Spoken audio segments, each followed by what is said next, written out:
Good morning, welcome back. My name is John Moffat. Thank you for joining me for program 3 of the segment series focusing on the art of leadership.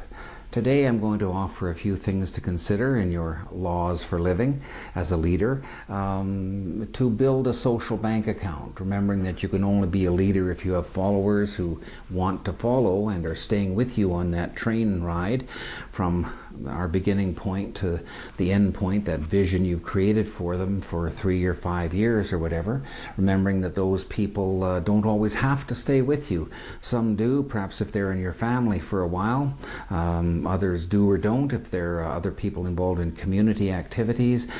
Certainly they do or don't if they're involved with you in your work life. So for all concerned, it's probably better on a batting average basis to pay attention to keeping your followers with you.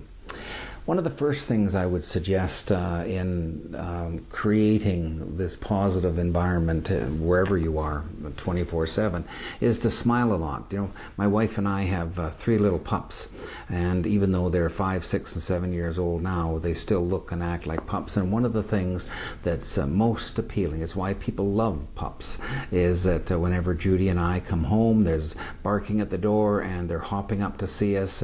In other words, they make us feel very welcome. More people could do that with other people. If you see somebody coming that you're working with, a big smile is important, a friendly hi as opposed to a smile or not, but just ignoring them as you walk by. Make other people feel warm and welcome. Remember names. That's a classic tip that's been around for a long time. There's a number of people who claim their success as leaders was due to the fact that they made a special effort to remember the names of people they work for and with and who work for them in whatever circumstance. Remembering that does something when you use a name or make an inquiry about something they had told you earlier. How's the flower going? How are the kids doing in high school?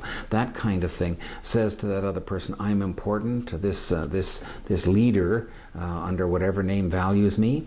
So smile. Give a warm welcome to people, remember names. Those are all tools that writers in the field of leadership have talked about for a long time. Number 2, focus on other people, not just yourself. If you're going to meet somebody new in whatever circumstance, spend a little bit of time thinking about that person, learning a little bit about their likes, their interests, their hobbies, whatever. It'll make a wonderful impression when you stand there and visit at a community gathering, or you happen to be chatting during a coffee break at a meeting. Ask questions of other people rather than talking about yourself. I know folks who have spent most of their evening asking questions of other people and found later that other person left the party saying, oh, so-and-so was just the most interesting conversationalist, when all that person did was ask them questions about their interests and their accomplishments. Remembering that a lot of people, whether they know it or not, are tuned into the radio station MMFIAM, make me feel important about myself. In a sincere way, talk about other people rather focusing on yourself. That cements those relationships that are so important in a shared journey towards a successful vision of a future. Do a lot of listening. I know folks who spend a great deal of time doing the talking instead of listening carefully to what the other person is saying, and perhaps most importantly, what they're not saying. Spend time, instead of interrupting and finishing other people's sentences for them, spend time listening to everything they're going to say. Pick up a part of what they've said and nod and say, I see, and well, what about that? Something you said interested me, and how would you do that?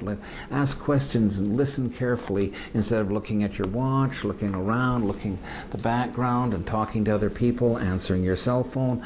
Focus on the person you're with. That says to them that they're important to you. Talk about the other person's interests. As I mentioned a moment ago, if you spend a little time getting ready to meet some of the people that you're going to converse with and do some work with, it certainly doesn't hurt to focus on the kinds of things that you may share in common. That builds bridges to other people rather than getting into an argument over political affiliations or views on how we handle the financing in our country, that kind of thing. And finally, sincerely make other people feel important. False flattery has no place in sincere community relationships, but sincerely making other people feel important is a gift few people give. As a successful leader, you're going to have a very happy and healthy group of followers if they are all very well aware of their skills and abilities, the things they can do that make a difference in the world, in your community, your church, or the business you're in. So, in conclusion then for today, smile a lot. Remember the gift that puppies give us. Welcome people warmly. Remember other folks' names. Make an effort to do that. Focus on other people rather than yourself. Focus on their ideas. So get ready to meet other people. Don't just accidentally bump in. Get ready to meet them. Ask them questions. Listen carefully to their answers. And talk about the other person's interests, not just your own. And finally, make other people feel important. MMFIAM. Make me feel important about myself.